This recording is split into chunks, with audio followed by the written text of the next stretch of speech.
After all one side லவ்வுக்கு போய் இப்படி feel பண்றீங்களே. ஒரு செடியில எத்தனை பூ பூக்குது, ஒரு பூ உதிர்ந்தா இன்னொரு பூ பூக்குறது இல்ல?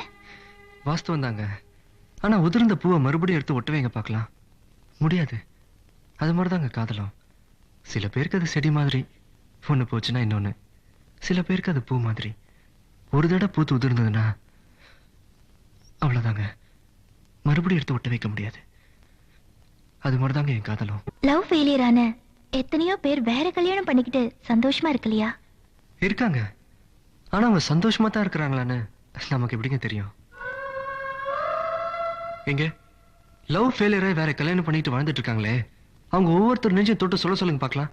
என் மனசுல அந்த பழைய காதல் இல்ல, எல்லாத்தையும் மறந்துட்டு வாழ்ந்துட்டு இருக்கேன்னு. நிச்சயம் முடியாதுங்க. 100 வருஷம் ஆனாலும் எங்கோ ஒரு மூலையில அந்த முதல் காதல் வந்து ஞாபகப்படுத்திட்டு தாங்க இருக்கும்.